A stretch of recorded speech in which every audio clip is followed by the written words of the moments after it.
Being a part of Sharing Connections has really been one of the great privileges of my life.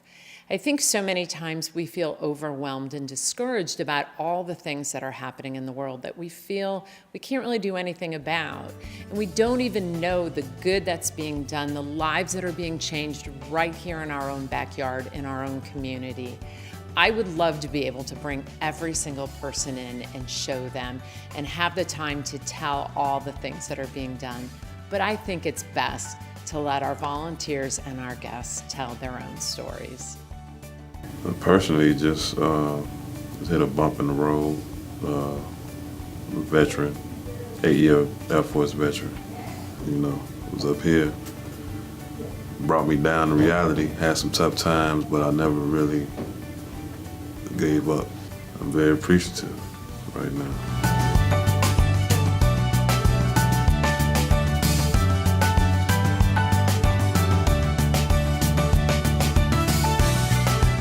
Because most of the people that come here, they come from living in a shelter. I lived in a shelter for almost 7 months. I was a victim of domestic violence. And what it means to be able to get a fresh start, a new place, a new beginning, new things, nothing from the past.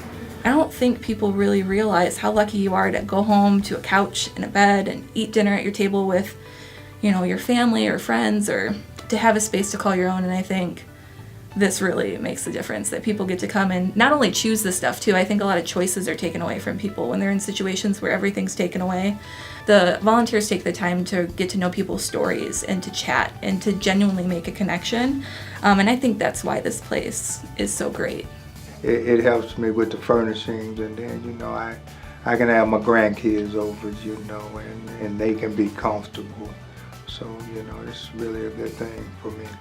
We had a veteran come in, and he had a list of furniture he had, and that he thought that was all he was going to get. And he said, you know, when I take a bath, I have to dry myself with my t-shirt.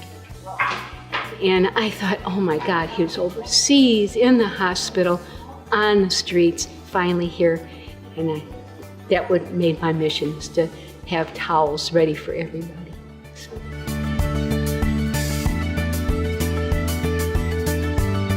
We're called Sharing Connections, which is very different than give and take. So we meet together, and we're blessed as volunteers and donors to hear the stories of strength and perseverance from people who need to accept what we have to share. So we have a beautiful vision, it's doable, and that vision is this: tonight, everyone eats at a table, and everyone sleeps in a bed.